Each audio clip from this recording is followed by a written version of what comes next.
Apple is rumored to launch a trio of iPhone models this fall, with a successor to the iPhone X, a larger iPhone X Plus, and a more affordable iPhone 9 all expected. Luckily, we don't have to wait that long to see what these devices look like, as we've acquired dummy units that tells us all we need to know about Apple's new phones.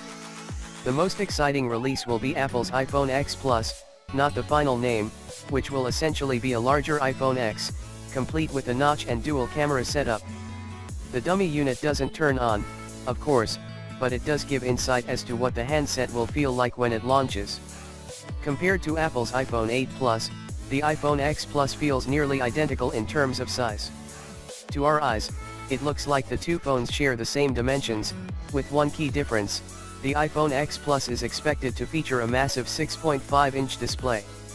The iPhone X Plus also feels pretty close to Google's Pixel 2 XL, which features a 6-inch screen. That's plenty of screen real estate, but Apple does one better by providing users with a display that's 6.5 inches. Perhaps it's because we've become accustomed to larger devices, but the size of the iPhone X Plus doesn't feel unwieldy. It's still a little big for my taste, as I believe the iPhone X is much more manageable, but consumers who prefer more screen will no doubt be smitten by the size of the iPhone X Plus. The larger screen real estate should make content feel immersive, while providing users with more information in certain apps. Having a larger canvas should also be helpful for creatives who edit photos and video. Apple needs to show why you'd bother paying more for the iPhone 11. Supposedly, the pricier iPhone 11 will add gold to the current black and white offerings, but the iPhone 9 will go in a different direction. Kuo believes that there will be gray, white, blue, red, and orange renditions, hearkening back to the colorful pop of the iPhone 5C.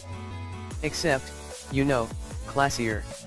The photo above shows dummy models of the iPhone 11 Plus and iPhone 9 based on leaked specs, showing the potential difference between the new largest iPhone, with a 6.5-in OLED display, and the middle-sized 6.1-in LCD model. As for the iPhone 9, it's easy to mistake it for the iPhone X.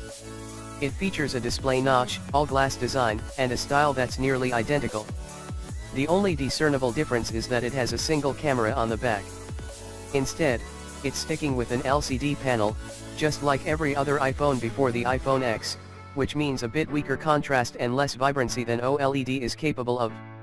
Rumors suggest that the 6.1-inch LCD panel will also stick to the same kind of resolution as the iPhone 8, landing in the 320 to 330 ppi range.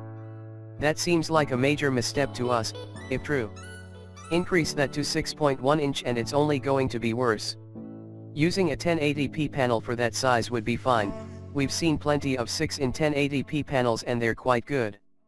Apple's 5.5-inch iPhone 8 Plus panel is 1080p and it's great.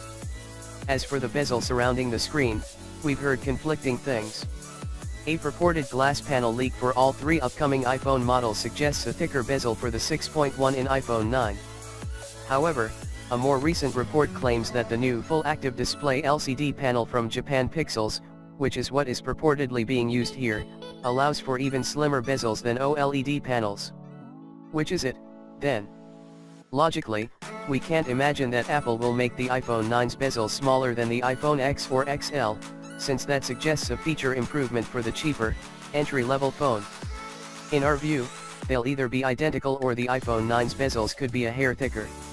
We haven't heard of any particular tweaks or upgrades coming to TrueDepth or Face ID this time around, but they impressed on the iPhone X, and it'll be a nice addition to the iPhone 9. As for the back, it sounds like Apple won't bring along the dual camera setup of the pricier iPhones. Reports suggest it'll be a single shooter.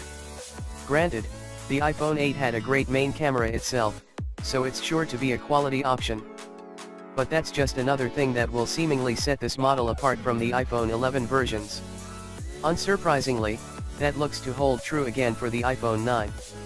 Apple hasn't sent out invites yet as of this writing, but an early September reveal event is likely.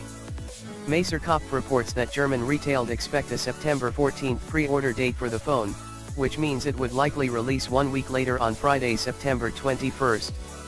Analyst Ming-Chu Kuo International Securities has been tweaking his estimates over the past several months, and currently he believes that the iPhone 9 will fall somewhere between $600 to $700. The iPhone 8 released at $699 US, while the iPhone 7 was $649.